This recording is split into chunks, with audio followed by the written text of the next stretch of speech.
언니네 피부과 헬레나입니다. 뻥입니다.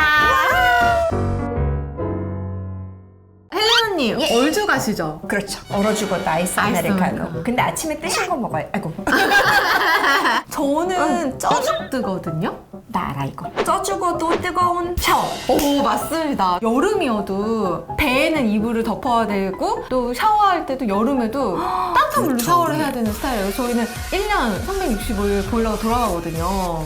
그런데 제가 최근에 정말 심각한 이야기를 들었어요. 쪄죽드 하는 사람들, 저 같은 사람들이 등에 여드름, 등드름이 생길 수 있다는 거예요. 등드름에 대한 정의부터 한번 해봅시다. 여드름은 쉽게 말하면 모낭의 염증인 거죠. 보통 4가지 단계라고 설명을 해요. 첫 번째, 호르몬이 너무 많아서 호르몬이 많으니까 피지가 많이 쌓이고 네. 피지가 쌓이다 보니까 못 나가고 막혀 있고 막히다 터져서 염증세포가 있는데 염증세포들이 모이는데 이 2가지가 염증을 만드는 게 여드름이에요. 네. 근데 여드름은 얼굴에만 생긴다? 모든 털구멍에 다 생기는 거예요. 털구멍은 털구멍이 있고 그 옆에 피지선, 기름 주머니가 있기 때문에 모든 털구멍에는 여드름이 생긴다고 보시면 돼요. 아니, 그러면 이렇게 손털 여기에도 여드름이 생길 수 있어요? 여기 조금 이제 피지가 적기 피지가 때문에 적으니까. 피지가 많은 데가 또 어딜까요? 등.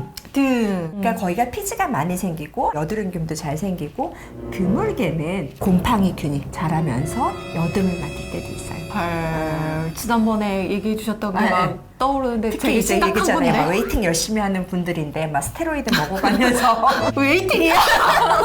보통 스테로이드를 많이 먹으면 여드름이 되게 많이 나빠지고 특히 등 쪽에 가슴 쪽에 굵은 털이 있는데 많이 생겨서 네. 등드름이 많이 생기는 거예요. 피지가 네. 요 구멍을 통해서 나오는데 잘 나오지 못하고 이렇게 나오기 직전에 산화되기 전에 이렇게 보일 때는 화이트헤드. 얘는 그때 어떻게 해주면 될까요? 구멍을 통 뚫어주면 얘가 그냥 밖에 배출이 돼서 보통 여드름을 짤 때는 개를 짜는 거예요.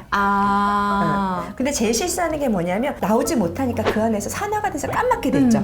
그럼 얘는 이제 조금 포기해야 되는. 피부과 가서 짤 때는 빨간 걸 짠다기보다는 하얀 거, 미쳐 나오지 못하는 피지들을 끄집어내는 과정이라고 생각을 하면 돼요. 아, 여드름이 될 것 같은 네. 내 녀석을 털어내겠다. 그치. 그 기름이 안에서 썩지 못도록 구멍을 내서 밖으로 끄집어내는 과정이 여드름의 압출 과정이라고 보시면 되고요. 네네.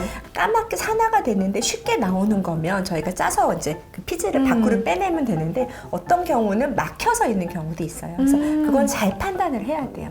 결국 걔가 못 나온 이유는 각질이 두꺼워서일 거 아니에요? 과각화가 돼서 그럴 수 있죠. 그거는 안 씻어서 그런 게 아니 꼭 아닌가. 그런 건 아니에요. 뭐 물론 안 씻는 경우도 있겠지만 염증이 많이 생기는 경우는 과각화가 돼서 피지가 그러니까 각질이 좀 두꺼워지는 경우 항상 각질이 두꺼워지는 게 문제가 되는데 그래서 등드름을 없애기 위한 것들은 우리가 보통 좀 녹여내는 살리실산, 아하 이런 것들이 있는 성분들을 가지고 살짝 녹여내기도 해요. 아, 그럼 등드름 바디 미스트. 네네. 아니요, 요새는 솔도 팔거든요. 등까지 이렇게 잘 하라고. 아, 그거 되게 시원하더라고요. 그런 걸로 이제 등 쪽을 청결하게 하면 등드름이 안 생기나요? 근본적으로는 기름을 좀 덜 나오게 하는 게 중요한 거고요. 아까 말한 대로 어느 정도 고여 있는 경우에는 살리실산으로 과각화를 조금 제거를 해주면 얘가 배출이 쉬우니까. 근데 또 너무 과도하게 하면 어떻게 될까요? 피부가?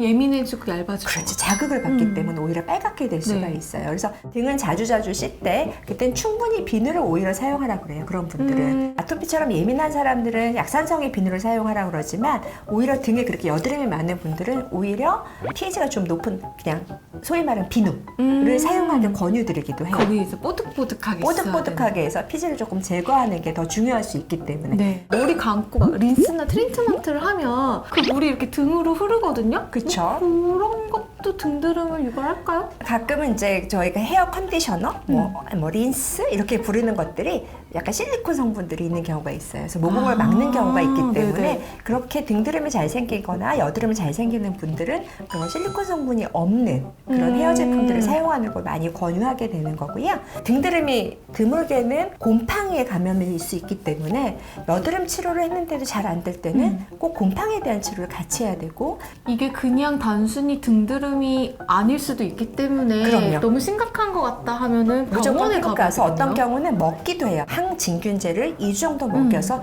균을 없애기도 하고요. 그렇게 그럼 바르는 약도 다른 써야 약도 돼요? 같이 쓰게 되고 어떤 경우는 여드름도 있으면서 그 곰팡이 때문에 여드름 보이는 경우, 모낭염이 있는 경우도 있어서 항생제를 클레오신이라고 보통 저희가 파스 같이 쓰는 약을 같이 쓰면서 항진균제를 먹이고 항진균제를 바르는 복합 치료를 하기도 합니다.